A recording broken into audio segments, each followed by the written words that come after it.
Navsanket news, अचूक आणि निर्भीड बातमीचा नवसंकेत।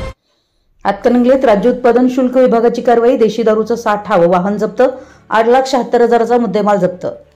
राज्य उत्पादन शुल्क विभागाच्या हातकणंगले जिल्हा कोल्हापूर पथकाने अवैध देशी दारू साठ्यावर मोठी कारवाई करत तब्बल 8,76,760 किमतीचा देशी दारूचा साठा व एक दुचाकी वाहनासह मुद्देमाल जप्त केलाय।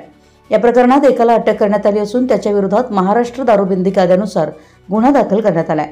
राजेश देशमुख, आयुक्त राज्य उत्पादन शुल्क महाराष्ट्र राज्य व प्रसाद सुर्वे, सह आयुक्त अंमलबजावणी व दक्षता यांच्या निर्देशानुसार व कोल्हापूर विभागाचे विभागीय उपायुक्त विजय चिंचाळकर, अधीक्षक स्नेहलता नरवणे तसेच उपाधीक्षक युवराज शिंदे यांच्या मार्गदर्शनाखाली सदर कारवाई करण्यात आली।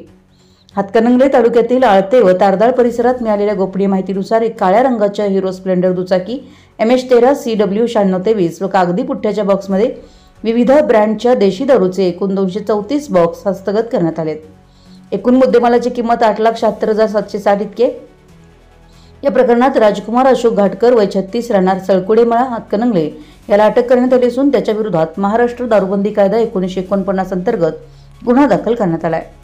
सदर कारवाई निरीक्षक महेश गायकवाड, दुय्यम निरीक्षक कोमल यादव, रुपाली क्षीरसागर, शिवाजी गायकवाड हातकणंगले, जवान सागर शिंदे, सुशांत बनसोडे तसेच इचलकरंजी व कोल्हापूर भरारी पथकातील अधिकारी कर्मचारी यांनी सहभाग घेतला। पुढील तपास दुय्यम निरीक्षक कोमल यादव हातकणंगले क्रमांक 1 करत आहेत। हातकणंगले कार्यक्षेत्रात कुठेही अवैध मद्य साठा निर्मिती, विक्री किंवा वाहतूक दिसून आल्यास विभागामार्फत कडक कारवाई करण्यात येणार आहे।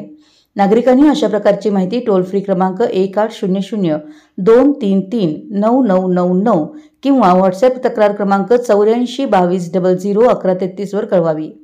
माहिती देणाऱ्याचे नाव गोपनीय ठेवलं जाईल असं आवाहन निरीक्षक महेश गायकवाड यांनी केलं आहे।